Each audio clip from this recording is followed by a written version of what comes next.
Zap Crypto. Tous les jours, toute l'actu crypto au même endroit. Et pour me soutenir, abonne-toi et active la cloche pour ne pas manquer le prochain Zap Crypto. Bonsoir la cryptosphère. Comme d'habitude, on commence avec le Fear and Greed Index actuellement à 13. Dans l'extrême peur, le Social Index toujours bloqué à fond sur Up et le marketeur d'Orflow actuellement dans le neutral. Je vous souhaite une excellente vidéo. C'était Zap Crypto. On commence ici avec malheureusement, vous vous rappelez quand je disais tout se joue sur la weekly, tout se joue sur la weekly, et d'un coup les probabilités de réussite d'une superbe weekly viennent d'être niquées. C'est beaucoup moins joli aujourd'hui qu'hier. Malheureusement, en partie, parce que le Bitcoin fait bien ce qu'il veut, en partie dû à ce S&P 500 qui hier nous a fait une session assez dégueulasse avec un impact assez fort sur le marché et on va dire avec un bêta supérieur sur le Bitcoin. Ça veut dire que pendant qu'on a perdu 1,80% sur le S&P 500 hier pendant la session très rapidement, le Bitcoin ça a été 4 à 5% et malheureusement là où le S&P a rebondi, le Bitcoin a fait voilà mon rebond. Donc, on est obligé maintenant de considérer la suite. Et la suite, c'est qu'est-ce qui se passe? Est-ce que on en a fini ici? Est-ce qu'on en a fini à trouver notre plus haut sommet long terme, enfin moyen terme, en daily par exemple? Est-ce que c'est vraiment un bon endroit pour dire ouais c'est bon, on n'ira pas plus bas, les bears ont tout envoyé? Oui, ok, les vendeurs sont un petit peu calmés ici sur cette résistance du S&P 500 et on a trouvé un petit peu acheteur, mais ça paraît un peu tôt pour dire que de cette impulsion on n'ira pas plus bas. Malheureusement, on n'est pas à un niveau particulièrement clé et en réalité, c'est un peu un no man's land là.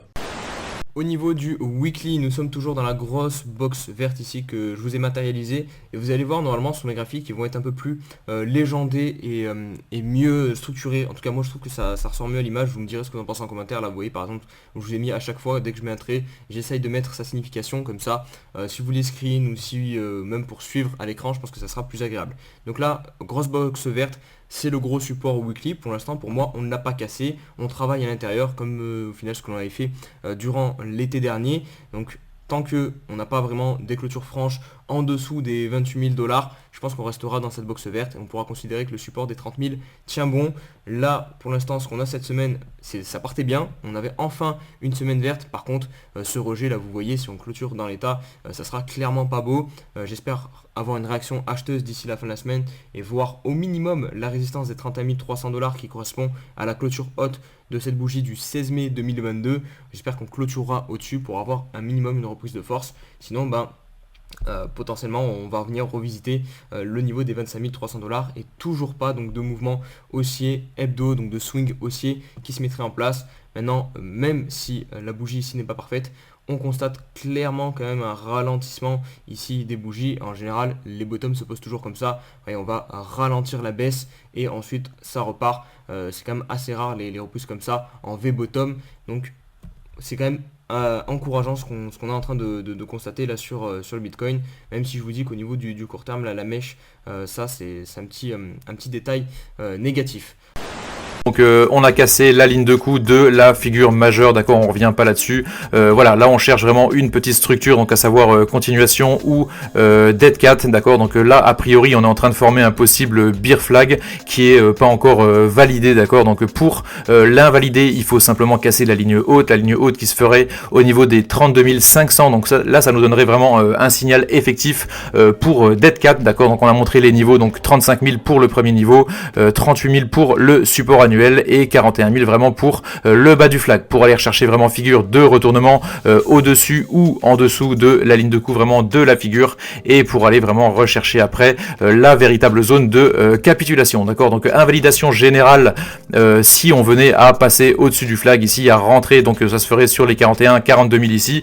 Donc là invalidation de pas mal de théories sur les shorts, sur les margins, même si techniquement ça tient quand même très peu la route, d'accord. On revient sur notre Coinalyse, on a un tout petit regain au niveau de notre point d'intérêt. Est-ce qu'on a beaucoup liquidé de gens? Pas tant que ça. pour le coup, on a fait une jolie chasse à la liquidité.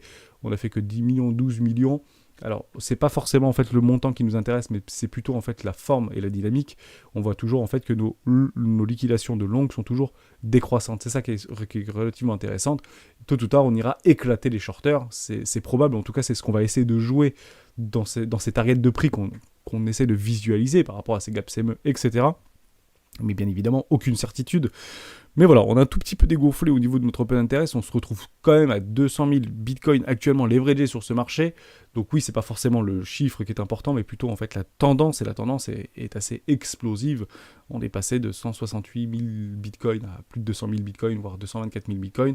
On va faire de la chasse à la liquidité. On rentre dans notre range. Jusqu'à preuve du contraire, on attendra tout simplement les résolutions. Mais jusqu'à preuve du contraire, c'est pas bullish. C'est bien évidemment pas bullish, puisqu'on réintègre le range et on ne voulait pas voir une réintégration de range. On va passer sur Ethereum. Alors pour l'instant, sur Ethereum, on se fait rejeter par, comme sur le Bitcoin, par cette résistance sur le RSI, également par le MA20. Ici, hop, on se fait rejeter à la baisse. Est-ce qu'il y a une divergence ici? Oui, théoriquement, il y a une divergence également, comme ça, si on monte. Sur le Bitcoin, on l'avait pété, mais pas sur le Ethereum, puisque là, ça monte.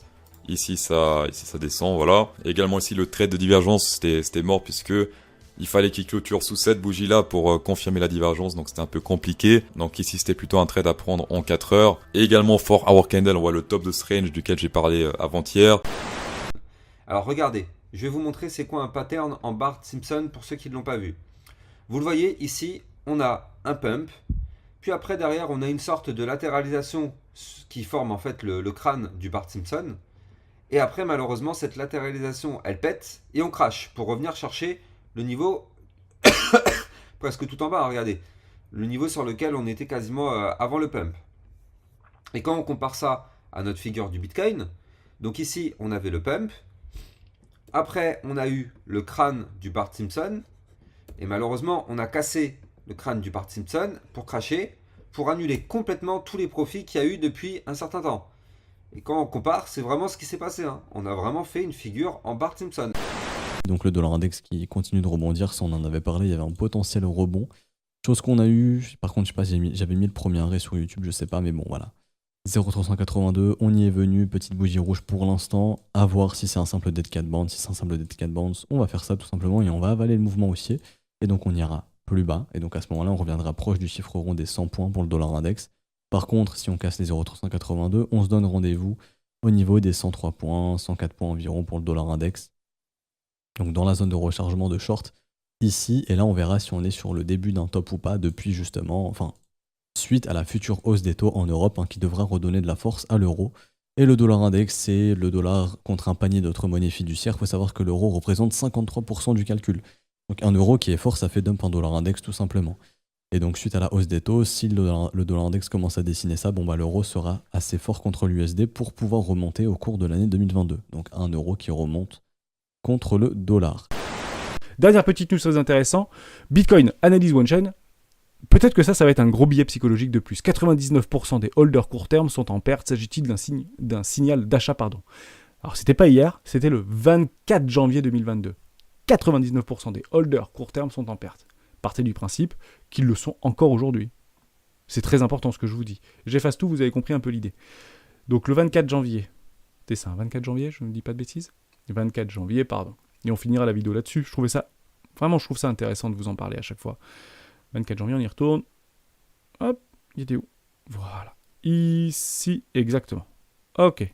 Donc, dernière arrivée, premier sorti, 99% des holders court terme sont en perte. Potentiellement, ils n'ont pas acheté ici. En réalité, ils achètent où? Ils achètent dans les hausses. Et très probablement, là-dedans, on est passé en dessous de ça. Tous les holders, actuellement, 99%, mais sur la planète, hein, pas en France, c'est sur la planète, 99% des holders court terme sont en perte depuis longtemps. Potentiellement, est-ce qu'on a pris ici? Non, parce qu'on avait des structures en W Weekly. Quand on est en perte de moins 50%, vous avez un mécanisme d'autodéfense qui vous oblige en fait à aller regarder ce qui se passe un petit peu sur YouTube, à aller chercher de l'information et à aller essayer de vous rassurer. C'est un réflexe en fait instinctif.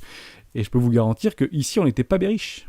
Donc potentiellement qu'on n'a pas couvert le capital. En tout cas, 99% de ces holders, entre guillemets, court terme, n'ont potentiellement pas couvert leur capital. On avait structuré un magnifique W en weekly, dans une magnifique forme de réconciliation. On n'avait pas écrasé les pressants en lot. Nous sommes dans un canal ascendant. C'est complètement haussier. On ira taper le haut du canal. Au pire, Si j'ai envie de me barrer de ce marché, j'irai vendre exactement à 70 000 $. Et j'aurais fait une petite plus-value et je récupérais mes 20 000 balles.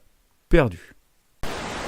Donc ensuite ce matin, là je vous ai mis donc le graphique de Glassnode par rapport aux whales qui ont des balances, donc je veux dire des wallets de plus de 10 000 bitcoins, donc là c'est des whales tout simplement, donc 10 000 bitcoins ça commence à faire, et en fait ce qu'on voit c'est que donc depuis, donc même ici, hein, depuis novembre, donc depuis le début du crash totalement, hein, depuis le top, on voit que les whales rachètent les bottoms. En fait je vous explique, nous, donc là c'est le ETC, on voit qu'il descend, et en fait les petites mains vendent toutes leurs assets, toutes leurs cryptos. Donc tout le monde panique sell. Et en fait ce qui se passe c'est que les whales, donc les baleines, tout ce qui est institution, tout ce qui est banque, tout ce qui est hedge fund, etc., elles en fait elles font le contraire. Et moi c'est ce que je fais aussi, je fais le contraire. Plus on descend, plus j'achète. Et là on voit que depuis la dernière chute, ou en tout cas on n'est pas loin de l'extrême capitulation, et on voit qu'en fait les wallets des baleines font complètement le contraire. Là elles sont en train de faire des records complets, là elles sont en train accumuler comme des folles. Mais en fait c'est normal, les baleines elles sont habituées à ça en fait. Et c'est juste les particuliers, les retail qui sont à l'envers. Elles vont tout le temps dans le bon sens. Et c'est ce que j'essaie de vous inculquer dans mes vidéos, et j'espère que la plupart d'entre vous l'ont déjà compris et vont surtout réussir à le comprendre dans le temps. L'OPEP+, alors je vous rappelle que l'OPEP, c'est l'OPEP, et l'OPEP+, c'est la Russie en plus. Et donc on a certains investisseurs qui spéculent sur une possible augmentation de la production de l'Arabie Saoudite pour compenser la baisse de la production russe liée aux sanctions. Donc ça, c'est quelque chose qui peut être intéressant. Donc on a la réunion donc de l'OPEP dans les prochaines heures, prochains jours, qui devrait confirmer leur stratégie d'augmenter très lentement la production pour les mois à venir. Un baril de pétrole très élevé, ça les intéresse. Mais on a Financial Times qui a indiqué que d'après eux, d'après leurs sources, l'Arabie Saoudite pourrait accélérer, je cite, ses propres pompages pour compenser une baisse de l'offre russe liée aux sanctions occidentales. Donc ça, ce serait une bonne nouvelle. Si l'Arabie Saoudite augmente sa production de manière, j'allais dire, quasiment unilatérale, ça peut faire baisser les prix du baril, donc l'inflation, etc., etc. Peut-être que l'Arabie Saoudite a peur. Ils sont très contents de vendre leur baril de pétrole au-dessus de $110, mais ils ont peur d'une récession qui serait pire que tout. Donc en augmentant, c'est une hypothèse, hein, leur production, ça permettrait que les barils de pétrole ne s'envolent pas trop et qu'on n'ait pas une baisse de la consommation, récession. Voilà, ils vont essayer, je pense, d'essayer de maintenir les prix du pétrole au-dessus de $100, mais sans asphyxier les économies j'allais dire occidentale, mais aussi du tiers-monde, parce qu'à ce prix-là, ça leur coûte, si j'ose dire, un peu plus cher encore qu'à nous. Donc là, surveiller, ça peut être, au niveau géopolitique, il peut se passer des choses un petit peu intéressantes. L'OPEP ne va pas mettre la Russie dehors avec un coup de pied au cul, ça non, ça ne va pas arriver, mais voilà, l'Arabie Saoudite va peut-être vouloir montrer c'est qui le chef. Ça peut fonctionner. À suivre, c'est assez intéressant à surveiller. Mais ok, parlons un peu des raisons réelles pour lesquelles le Bitcoin a chuté à nouveau ici. C'est ce qui nous intéresse aujourd'hui. Alors, le truc, c'est que la Fed vient en fait de commencer ses plans de resserrement quantitatif. Et qu'est-ce que ça veut dire? Eh bien, en gros, ils comptent laisser leurs obligations expirer. Et ce truc a pour conséquence de retirer de la liquidité du marché. Ceci est bien sûr quelque chose qui effraie les gens. C'est pas quelque chose qu'on a l'habitude de voir, car ce n'est arrivé qu'une fois avant. Et les marchés ont effectivement baissé pendant cette période de temps. Mais, ou plutôt, disons que c'était en tout cas incertain pendant un moment, alors que les gens essayaient un peu de comprendre quoi faire avec cette situation. Mais en général, avec ce genre de mesures, on a bien tendance à chuter. Les marchés n'aiment vraiment pas ça, et la dernière fois, la Fed a même dû arrêter l'opération. Donc on verra bien cette fois-ci pendant combien de temps ils vont pouvoir s'y tenir, mais voilà en tout cas une des raisons pour lesquelles les marchés sont un peu qu'ils sont effrayés en ce moment. Donc là, c'est par rapport à l'inflation. Donc en Germanie, donc en Allemagne, on est à plus de 7,9% en mai. Et là, c'est un plus haut record depuis 1963. Et pour l'Espagne, on est à 8,5%. Donc c'est juste énorme. On espère que la BCE va commencer à réagir. Par contre, quand la BCE va réagir, là, les risques encore un peu de descendre. Mais bon, après, c'est le jeu. Si je me trompe pas, la BCE a dit donc Christine Lagarde souhaite avoir donc l'inflation qui soit en dessous de 2% pour début 2024, tout comme les US. Donc à voir si ils y arriveront ou pas. Mais bon, en tout cas, là, il n'y a aucune réaction de la BCE, donc ça serait bien de se bouger. La toute dernière news. Selon une étude de la Banque Centrale Européenne, 10% des ménages européens ont investi dans les crypto-monnaies. Autant vous dire que ça va pas aller en ralentissant techniquement. Assez fou parce que 10%, et quand c'est réalisé par la Banque Centrale Européenne, c'est quand même costaud. J'aimerais bien avoir l'échantillon. Ouh, 15% de néerlandais, c'est costaud. Hein. Seuls 6% des Français détiennent de la crypto. Non, je pense que c'est faux, c'est leur échantillon. Je pense qu'on est à plus que ça. Enfin, selon Ipsos et KPMG, on est à 8%, je crois, si je dis pas de bêtises sur les Français. Hein. La plupart des détenteurs ont déclaré détenir moins de 5000 euros de crypto. Bah ouais, normal. Enfin, si tout le monde disait 10% des Français ont plus de 75 000 euros en crypto, tu dis putain, c'est légère prédominance des petits investisseurs est à souligner dans le groupe. D'un extrême à un autre, 6% des personnes ont confirmé avoir plus de 30 000 euros de crypto-monnaie. Ouais, donc 6% du 10%, ça m'étonne pas. C'est drôle, mais si tu regardes les gens, là, ils auraient dû leur demander, vous avez combien en crypto et depuis combien de temps investissez-vous? Et les gros porteurs sont des gens qui sont là depuis longtemps, la plupart du temps. Donc, d'un côté, t'as Davos qui est là pour parler du futur de la crypto-monnaie vraiment dans un débat ouvert, et de l'autre côté, t'as l'Union Européenne qui la joue vieille Union Européenne. Moi, ce qui me gêne un peu dans cette news là de l'Union Européenne, c'est qu'ils parlent encore de blanchiment d'argent, de financement de terrorisme, etc. En gros, va falloir montrer patte blanche. Et ils sont en train de dire que les exchanges vont devoir tout déclarer toutes les transactions, alors que la blockchain, il n'y a rien de plus transparent, tu vois.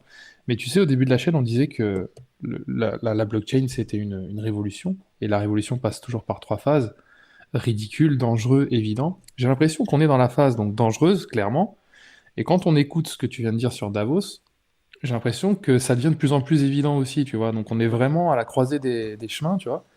Et On y vient petit à petit, ouais, je suis d'accord. Regardez Solana, ce qui est en train de se passer. Et ce qui s'est passé en fait, c'est que ça fait maintenant plusieurs heures, à l'heure où j'enregistre cette vidéo, plus de 7h48 où le réseau Solana est complètement KO. Il n'y a plus aucun bloc qui arrive. Le réseau est vraiment KO. Il ne fonctionne plus. Vous pouvez plus faire de transactions du tout sur Solana. Et surtout, c'est pas la première fois que ça arrive sur Solana, vraiment régulièrement maintenant. La blockchain tombe, elle est KO, elle ne tient pas la charge. Il y a toujours des gros problèmes de ce type. Et là, par exemple, quand on va voir le compte Twitter de Solana pour comprendre qu'est-ce qui se passe, ils disent « Alors ne vous inquiétez pas, les fonds ne sont pas perdus. » Mais oui, les validateurs sont en train de travailler pour redémarrer la blockchain. Donc vraiment, Solana, ça ressemble, je suis désolé, ça ressemble à quelque chose d'extrêmement centralisé, un peu comme un service web qui a besoin de redémarrer régulièrement parce que ça ne fonctionne pas et surtout on comprend pas trop pourquoi ça fonctionne pas. Et à chaque fois, il y a ce besoin de redémarrage. Ça rappelle, vous savez, quand vous appelez le support informatique et on vous dit bah ça marche pas, bah essayez d'éteindre et de rallumer à nouveau. C'est un peu comme ça que je vois Solana actuellement, c'est vraiment... je pense qu'il y a des problèmes vraiment structurels chez Solana dans le fonctionnement de la blockchain. Ils ont pas de protection, en tout cas, contre les attaques de type déni de service. On va dire, vu que les frais de transaction sont vraiment très très faibles, il devient très facile d'envoyer énormément de transactions sur le réseau jusqu'à saturer les validateurs et se retrouver dans ce type de situation. Donc moi vraiment, je dis attention à Solana, c'est pas... Techniquement, ça ne suit pas pour l'instant, ça ne suit pas l'usage que les utilisateurs font de la blockchain. Il y a des projets intéressants qui sont sur Solana. Il y a déjà les NFT, on a pu le voir, il y en a de plus en plus sur Solana. On a eu Steppen, donc vous pouvez, quoi qu'on en dise, il y a plein d'utilisateurs qui jouent à ça. Il y a eu plein d'autres jeux, on va dire, ou d'autres applications à succès, mais l'infrastructure derrière Solana ne suit pas.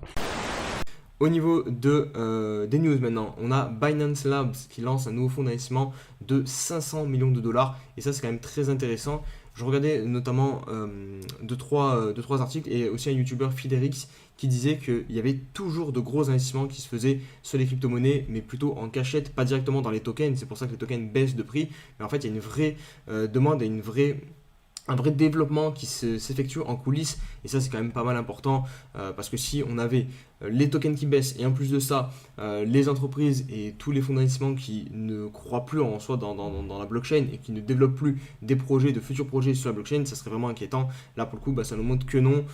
Clairement Binance continue donc de vouloir développer. Là on a donc 500 millions de dollars qui sont levés avec notamment un tour de table qui a réuni DST Global Partners, Breyer Capital et d'autres capitaux privés. Donc voilà, de ce côté là c'est très intéressant, les investissements se poursuivent sur les crypto-monnaies. Et la petite phrase du jour que j'ai trouvé assez sympa. Le co-créateur du Dogecoin décrit tout simplement Elon Musk comme un escroc et va jusqu'à dire que Elon Musk fait semblant de tout comprendre dans le monde de la crypto-monnaie mais qu'en fait il bite rien sur les bases même des blockchains. Bon, c'est du petit combat évidemment et n'oublions pas que ce co-créateur évidemment avait quitté le monde des crypto-monnaies en 2015 et qu'il avait commencé à dénoncer tout simplement cette technologie, donc il avait complètement changé sa veste aussi, donc ce n'est plus quelqu'un de favorable à l'univers des crypto-monnaies. Mais bon, je trouvais sympa de vous remonter cette petite phrase, vous en faites ce que vous voulez. Allez, news suivante. Ah, un petit délit d'initié chez OpenSea. Si tu connais quelqu'un qui travaille dans le miel et qui te trempe pas son doigt, toi. Dans chaque métier que tu fais, t'as un intérêt ou un avantage. Bon, bah là, le mec d'OpenSea, il a cru qu'il pouvait avoir les NFT... En vente privée. Il a cru qu'il y avait une vente entreprise moins 70 et qu'il pouvait les acheter. C'était pas ça? Mais il vient d'apprendre la nouvelle apparemment. Mais les gars, vous prévenez pas aussi. T'avais aussi le fils de Bernard Arnault qui était dans les NFT et délit d'initié aussi, il y avait une rumeur dessus. Une rumeur comme quoi lui, pareil, sur 3 collections différentes, il avait acheté comme par hasard les 2 NFT les plus rares de la collection en les payant 3 fois le prix alors qu'ils étaient encore, tu vois, en secret, genre ils n'étaient pas révélés. Voilà, il a réussi à trouver les plus rares au hasard. Mais non, mais c'est parce qu'il savait, c'est tout, il a eu du nez. Mais les gars, dans la finance traditionnelle et dans les entreprises d'aujourd'hui, le délit d'initié, ça existe et il y en a tous les jours. Vous pensez bien que dans un monde qui n'est pas régulé encore, que là, c'est carrément la fête du slip. Ils sont en train de se dire, les gars, allez, gavons-nous pendant que c'est encore possible. Et est-ce qu'ils ont tort? C'est une question ouverte. Est-ce qu'ils ont tort?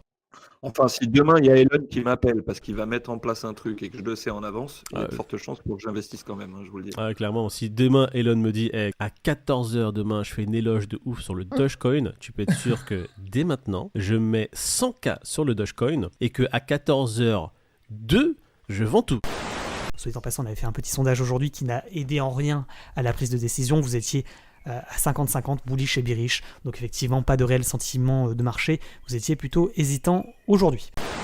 Comme vous vous en doutez, comme on l'a plus ou moins dit tout à l'heure, avec les sondages, les gens sont dans le fear, les gens ont peur. Ça fait longtemps qu'on y est. Un jour, on en sortira. C'est quasi sûr que ça arrivera. Quand, je sais pas. Mais voilà, on commence à structurer. Je veux dire, même sur le daily, on refait un plus haut. Maintenant, il faut concrétiser. Il faut qu'on refasse un plus bas et qu'on confirme ça et qu'on refasse un plus haut sur le cours comme ça. Et là, on pourra dire qu'on a un retournement de tendance, tout simplement, qu'on est sur un support hebdomadaire.